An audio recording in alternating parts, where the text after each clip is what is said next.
A Columbia student is released from federal custody following the Trump administration's efforts to deport him. The US and Ukraine strike a deal on mineral rights. What will that mean for the war? And as the warm weather arrives, outdoor dining returns to the streets of New York. These stories and more coming up on CJS News. Good afternoon and welcome to CJS News. I'm Blythe Reese. And I'm Yumna Sukar. Thanks for joining us. Breaking news as we come on the air. A federal judge has blocked the Trump administration from using a centuries-old wartime law to deport a group of Venezuelans. The judge ruled that the 1798 Alien Enemies Act cannot be used against people who the administration accuses of being gang members. And President Trump's national security advisor, Mike Waltz, is out. The president is moving Waltz to a different post. He'll now serve as ambassador to the UN.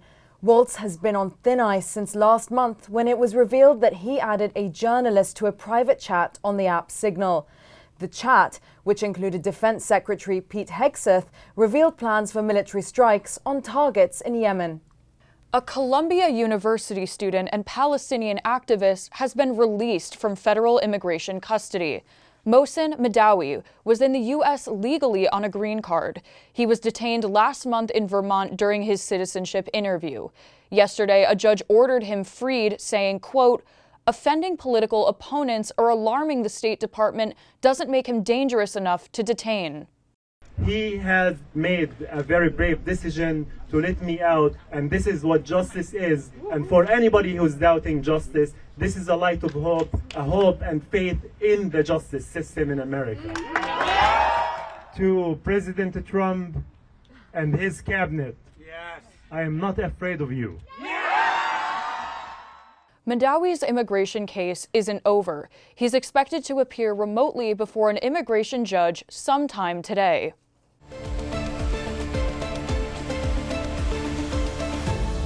This week, President Trump marked his 100th day in office. This afternoon, we take you through some of the moments that have defined his presidency so far.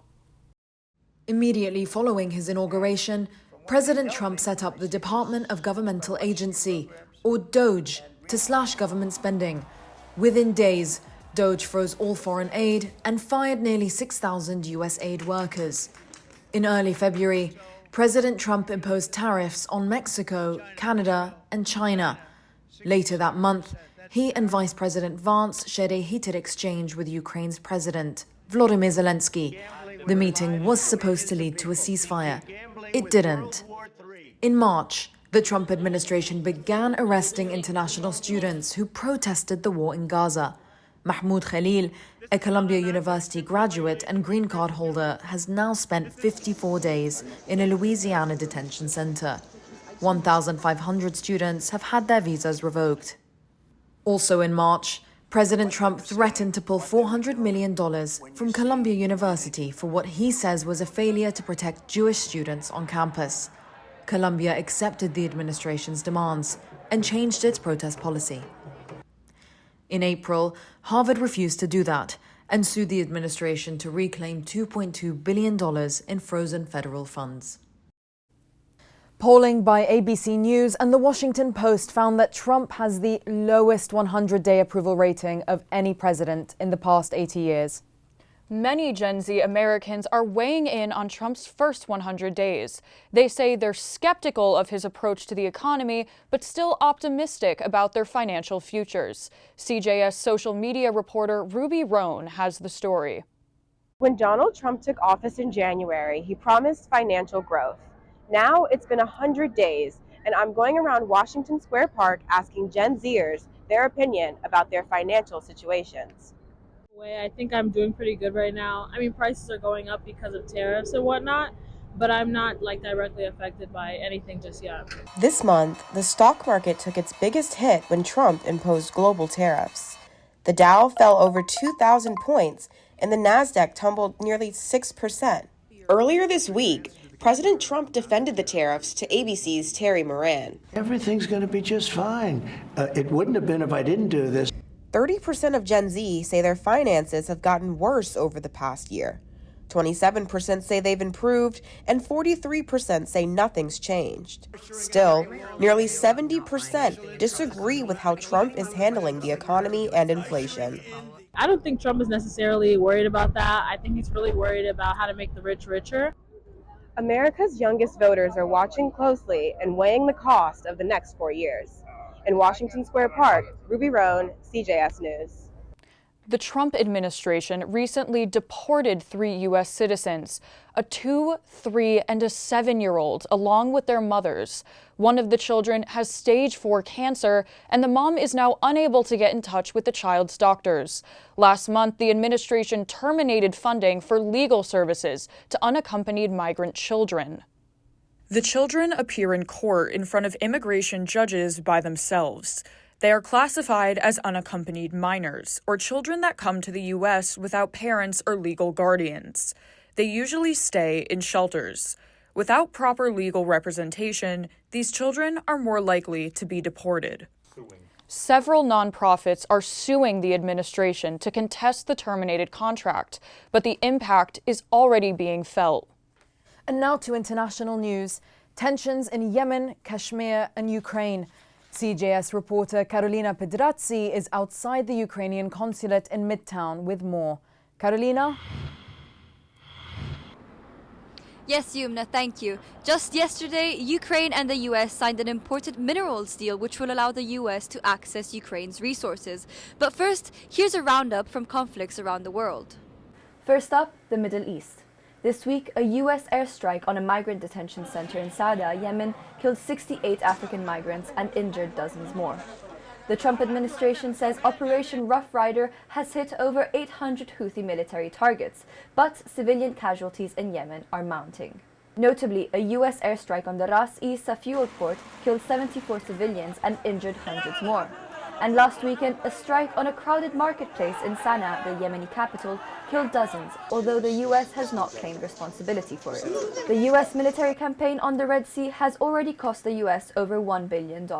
Now moving to South Asia. Tensions between India and Pakistan are escalating after a terror attack in Indian-controlled Kashmir. In late April, a gunman opened fire at a tourist resort, killing 26 people. In the days since, the nuclear-armed neighbors have exchanged gunfire, with Pakistan's defense minister warning of an imminent Indian military response. This flare-up reignites long-standing hostilities and territorial disputes over Kashmir. Public anger in India is high, with Prime Minister Narendra Modi threatening to pull out of the Indus Water Treaty, which millions of Pakistani depend on.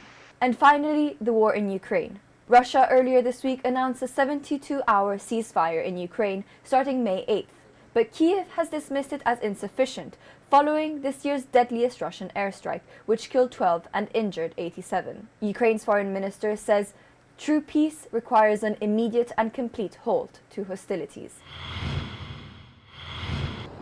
The deal signed yesterday comes after weeks of fraught negotiations as President Trump had threatened to pull out of peace talks. Yumna. And Carolina, could this minerals deal have any effect on the war in Ukraine? Well, the US and Ukraine are negotiating peace talks and the mineral deal separately, but this will send a message to Russia that the US is committed in supporting Ukraine, as the US is directly invested in the country at war now. Yumna, back to you. Thanks, Carolina. Staying overseas, where power is finally returning to parts of Spain and Portugal. Earlier this week, a widespread outage brought most of both countries to a standstill. The blackouts grounded planes, halted public transportation, and forced hospitals to suspend routine operations. Officials have yet to identify a cause. Canadians went to the polls earlier this week, and Prime Minister Mark Carney's Liberal Party won enough seats to form a government. On Tuesday, Carney took the election victory, but his party fell short of winning the majority in Parliament. They'll need help from another smaller party to pass legislation. Carney's main opponent styled himself after President Trump, and Carney's win is seen as a rebuke of Trump. Carney assumed the role of Prime Minister back in early March after Justin Trudeau resigned. Mother's Day is coming up, a time for celebration, but also awareness of the challenges moms face, especially moms of color.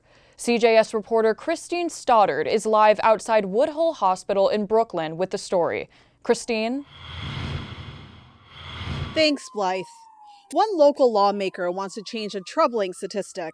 Here in New York City, Black moms during pregnancy and childbirth have a mortality rate as much as 12 times that of white mothers.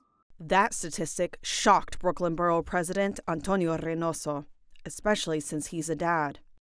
So he's funding maternal health with a big chunk of his budget, more than $45 million. I want to make Brooklyn the safest place in all of New York City for Black women to have babies. Reynoso's money is helping 3 public Brooklyn hospitals renovate their women's health services spaces.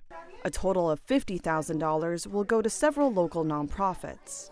Expecting Relief got $5,000 to provide diapers and baby clothes, plus workshops that teach infant CPR. If these services are made known to the mothers, it would definitely help to decrease the mortality and the morbidity rates of infant child death and maternal death as well. The funding helps, and so does awareness. Ruby, a Bushwick mom, says people need to understand what it feels like when a doctor or nurse dismisses you. Like, they'll judge you before they know who you are. And I think that's a lot of the reasons how certain things happen, because it's like, oh, here comes another Black girl coming in. Holly Harper routinely faced racism at the doctor's office. Even before I had babies, I had gynecologists that would say terrible things to me, like terrible things to me. So when I had a baby, I was like, oh, wow, I guess racism just follows you for every phase of life. In 2021, the city started offering doula services to income qualifying mothers. Mary Powell Thomas, director of the initiative, says many mothers choose doulas on the advice of trusted friends. And another reason, honestly, is fear. A lot of our clients have heard the stories and the statistics, and they say, I don't want to be another Black woman who's a statistic. Recently, Governor Hochul established statewide Medicaid coverage for doulas and the first ever doula directory so that moms can easily find providers who accept Medicaid. Live from Bed-Stuy, I'm Christine Stoddard for CJS News. Thank you, Christine. As New York finally begins to defrost and people search for ways to enjoy the warmth, outdoor dining spaces are back. According to the Department of Transportation, 600 restaurants have already received the okay to build outdoor dining structures. Most of these structures are covered, and the floors have to be lightweight so that they can be lifted and cleaned every week. Some critics say rats, garbage, and other issues are reason to remove outdoor dining. The DOT also approved 2,000 locations for sidewalk dining. These curbside dining spaces first appeared during COVID. For now, you can enjoy an outdoor meal from April 1st to November 29th, but there are proposals to make outdoor dining year-round. From dining outdoors to celebrating the out of doors, Earth Day has come and gone, but one local church is working to make the impacts long-lasting. Our social media reporter John Williams has more. That's next to create an organization, youth-based organization in the village of Harlem to get our kids involved in this. Earth Day is an annual celebration and commemoration on April 22nd of each year. But one Harlem church group aims to take action beyond just one day.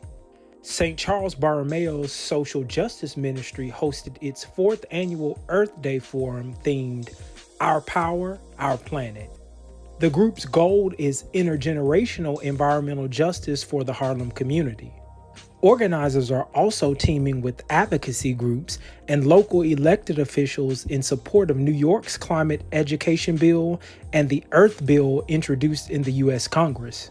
This comes as experts worry about the possibility of an executive order, this time targeting climate change and environmental policy. All these organizations have done all this work all these years to finally make some headway on addressing climate change. And then this administration comes in and they're just undoing everything. This group plans to push forward in its efforts to bridge generational gaps in climate and environmental work and activism. In Harlem, John Williams, CJS News. Thanks, John. Blythe, that has me thinking, you know what rhymes with Earth Day? Birthday. And it's our John Williams' very own special day today. Such a great day. We all love John here at CJS News. He is a great reporter, a great friend, and just brings the best vibes to the newsroom. Absolutely. And on that note, we're going to leave it there. Thank you so much for joining us. We'll see you next week.